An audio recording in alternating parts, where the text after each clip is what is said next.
방향성은 뭐 다들 공감할 테지만 하는 부분이지만 어떻게 이걸 나갈 것인가 해법이 중요한 부분이라는 이야기신데요. 예. 가장 중요한 또 바로미터 그 기준이 되는 게 광주형 일자리, 다시 말해서 현대차 광주 공장 설립 문제일 것 같아요. 예. 이 문제에 난관에 현재 봉착돼 있는 상황 아니겠습니까? 네, 그렇습니다. 광주형 일자리는 전임 윤장현 시장의 대표적인 정책 가운데 하나인데 신임 이 시장이 이를 폐기하지 않고 보완해서 추진하겠다고 밝힌 사업입니다. 네. 현재 노조 조직이 적정 임금을 정하는 논의에 참여가 배제된 것을 문제 삼아서 참여하지 않겠다고 선언한 상태인데요. 앞으로 제대로 추진될 수 있을지 의구심을 자아내고 있습니다. 사실 광주형 일자리 문제는 시작 단계에서부터 이상적이긴 하지만 좀 비현실적인 프로젝트가 네. 아니냐 하는 이야기가 있어 왔습니다. 임금에 대해 민감할 수밖에 없는 노동조합이 업계 평균 임금보다 낮은 저임금 체계를 강요하는 제도라는 문제 제기를 하고 있는 상황입니다. 적정 임금을 정하는 절차에 노조 참여를 배제한 채 비공개로 진행하는 바람에 불신이 더욱 커졌다는 지적입니다. 빅그린 산단의 현대자동차가 10만 대 완성차 생산기지 투자 계획을 밝힘으로써 힘을 받는 듯 했던 광주형 일자리 사업은 네. 적정 임금을 둘러싼 논란으로 인해 다시 불투명한 상황에 빠져든 것으로 보입니다. 이 시장은 현대 측과 협상을 계속하고 있다고 밝히고 있지만 노조 측이 공감할 수 있는 합리적인 임금이 제시되지 않는 한 광주형 일자리 사업이 성공할 것이라고 기대하기는 어렵다는 관측이 많아지고 있습니다. 네, 방금 이야기하신 것처럼 가장 중요한 것은 이 노삼 인정이라고 그래가지고 노조의 입장이 굉장히 중요하다 할 것 같거든요. 네. 그리고 더 또 한 축이 뭐냐면 광주에 있는 여러 가지 노조나 그런 노동 단체들뿐만이 아니라 현대자동차 노조, 지금 울산을 중심으로 움직이는 현대자동차 노조 입장도 중요할 것 같은데 그런 노동조합에서 과연 임금이 절반 정도 삭감되는 이런 구조에 대해서 동의를 근본적으로 할 수 있을까요? 글쎄 제가 보기에도 좀 어려운 부분이 많은 것 같습니다. 그리고 시장 경제 체제에서 그 자본과 노동이 자유롭게 이동하는 어떤 그런 상황인데 어떤 특정 지역의 어떤 정책적으로 저임금 체제를 유지한다라고 하는 것이 사실 네. 쉽지만은 않은 방법인 것 같습니다. 네, 그래서 바로 이 부분을 좀 어떻게 풀어나가야 될지 이게 바로 이용섭 시장의 일자리 창출의 첫 번째 단초와 기준점이 되지 않을까 뭐 이런 생각이 네, 좀 드네요. 그렇습니다. 한전공대 설립 문제도 이야기를 좀 나눴으면 좋겠습니다. 지금 어느 정도 윤곽을 드러내고 있는데요.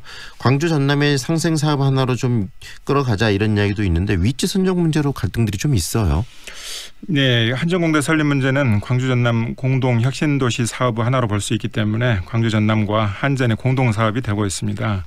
지역민들의 기대가 큰 사업인 만큼 학교 규모나 설립 시기, 특히 이제 학교 위치가 이제 중요 관심사가 되는데요.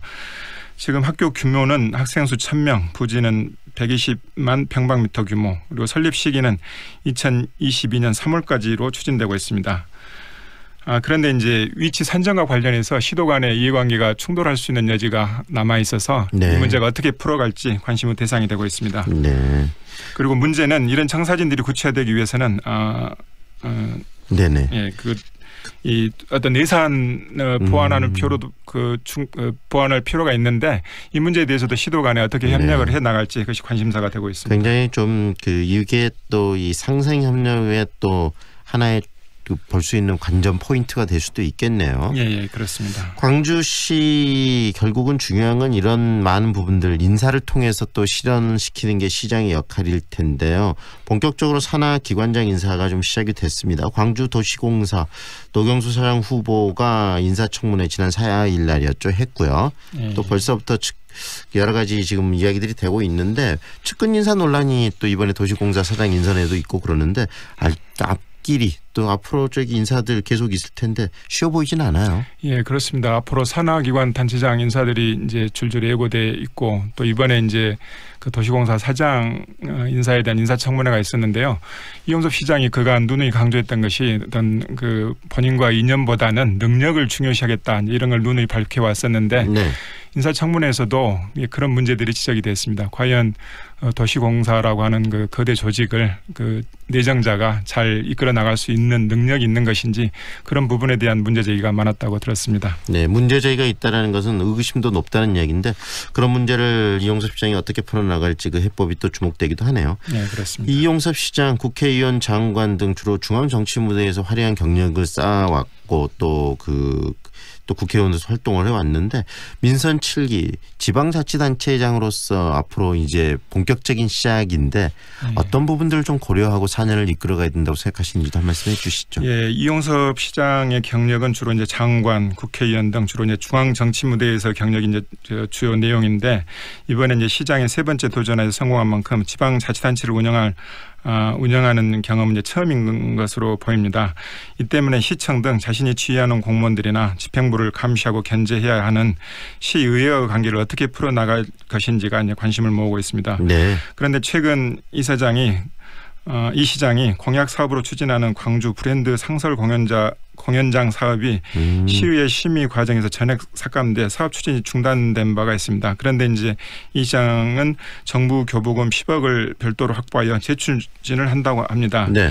이 때문에 의회의 소통에 문제가 발생하고 있다는 의견도 있습니다. 관련 예산을 세우는 과정에서 의회의 의견을 무시하고 일방적으로 추진하고 있다는 지적인데 아직은 시정 운영 후 초기라서 이 문제가 앞으로 이 시장의 시정 운영과 관련하여 갈등 요인으로 작용할지 여부는 한번 지켜봐야 될 것 같습니다. 결국은 앞으로 4년을 성공적으로 이용섭 시장이 이끌어가기 위해서 가장 중요한 것은 이 지역민들과의 소통 그리고 또 이 공무원들 간의 소통이라는 말씀이시네요. 네, 그렇습니다. 이어서 이 전남 도정 이야기로 좀 넘어가 보겠습니다. 김영록 도지사 취임 100일 총체적으로 한 평가해 주시죠. 예, 김 지사는 7, 8월 광역 단체장 평가에서 우수한 성적을 거뒀다고 하는데요. 대체로 무난하다는 평이 지배적인 것 같습니다. 네. 또 경제 살리기와 일자리 창출을 핵심 정책 목표로 내세우고 농수산업의 첨단화를 추진하고 해안 관광 사업을 주력 산업으로 하자는 정책 의지를 표방하고 있는데 이에 대해서는 대체적으로 긍정적으로 평가하는 것 같습니다.